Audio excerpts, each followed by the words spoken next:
And he saw a man standing there pointing a semi-automatic pistol at him. He thought he was going to die, but he thought about the people inside. And in that instant, he found the courage to act and wrestled a semi-automatic pistol away from the gunman who had already killed 11 people in another dance studio. 11. He saved lives. It's time we do the same. Ban assault weapons now. Ban them now. Once and for all. Banning assault weapons, it is the next frontier in the gun safety movement in America following passage of that sweeping firearms legislation back in June. Do not count on a helping hand from Republicans, many of whom, as we've covered here, have taken to wearing assault rifle lapel pins instead of American flags or Ukrainian flags or anything else in that very same chamber. Of course, such grotesque fashion choices will not deter gun safety advocates and the families impacted, shattered by gun violence. Just a reminder, next week makes it 5 years since the horrifically tragic Parkland shooting. Joining us now on set, gun safety advocate, our dear friend Fred Guttenberg, whose daughter Jamie was killed in Parkland at Marjorie Stoneman Douglas High School. He's also the co-author of the brand new book, American Carnage, Shattering the Myths That Fuel Gun Violence. It is now available for pre-order. It's so nice to have you here. I'm actually thrilled to be here with you in person, finally. You always make me cry. When we talked about the fact that you would be here today, I said to my team, I remember everything about the day that Jamie died. I remember everything.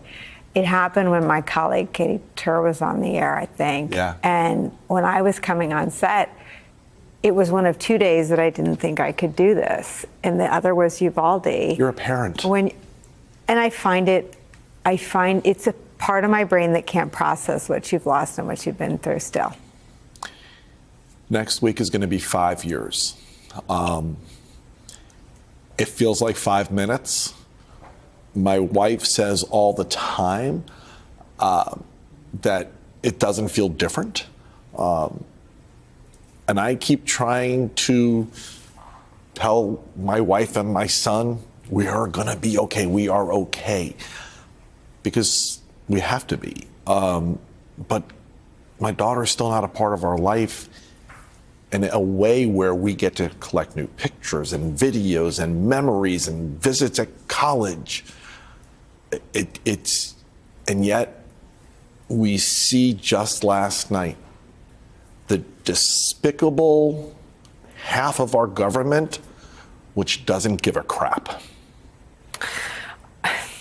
I thought of you last night in not just this section, but the president also had guests whose baby girl had fought cancer. And the dad said, if you go, I don't want to stay.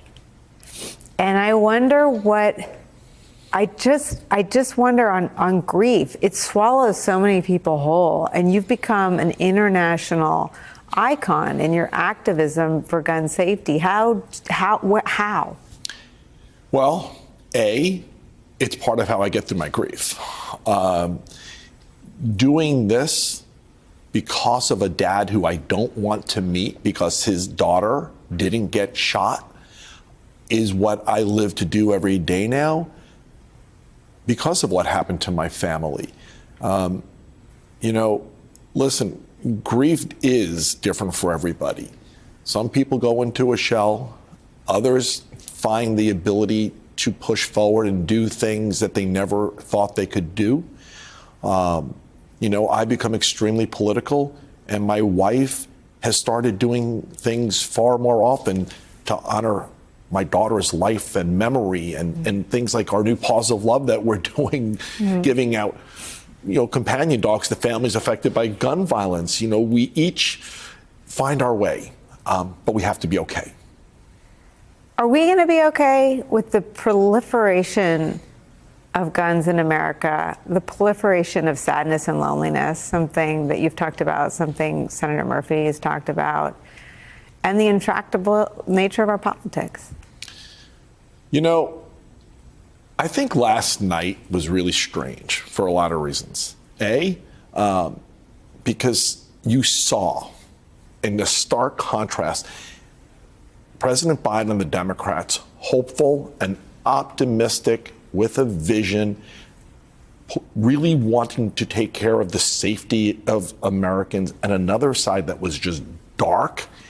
I mean, looking at Kevin sitting there behind the president, when the president is talking about gun violence that took the lives of people like my daughter, is infuriating. But I choose to focus on the side that has hope, that tells us we are able to do more. And because we will do more, we will save a life. So it ain't easy. It's not going to be easy. But we have to defeat the likes of Marjorie Taylor Greene, Bo Burt, all the crazy. Let's not call them anything but crazy, because they are. Right. And Kevin, who enables them, he should be gone. Elevated them. I mean, yeah. I think you always draw it back to what freedom means, right? You also have taught us that while the mass shootings are the things that end up on the news, people are impacted by gun violence every day. Listen, mass shootings are actually not the most common way that people get killed because of gun violence. It is the everyday shootings, but the most common is suicide. And it is, when people talk about mental health and gun violence, that's the part that we really need to be focusing on. But the everyday gun violence, and gun violence in all its types, isn't just about those who are killed like my daughter. It is about those who survive, like myself, my wife, and my son, who has to live. He's 22 now. He was 16 then. He will forever have to live with what happened. And there are communities and families across America who understand what I'm saying. So when we talk about gun violence, I just hope we always capture the big picture and not just the numbers who were killed. And we have to sneak in a break, but we're going to have that conversation, because that's your son's experience and his trauma is part of what knits you together with our next guest, who's going to join us here, right? Thank you. You're not going anywhere. When we come back, Congressman Jared Moskowitz, whose own son was hiding in a nearby school during the Parkland shooting and was comforted by Fred's wife, who we've been talking about. He'll join our conversation next.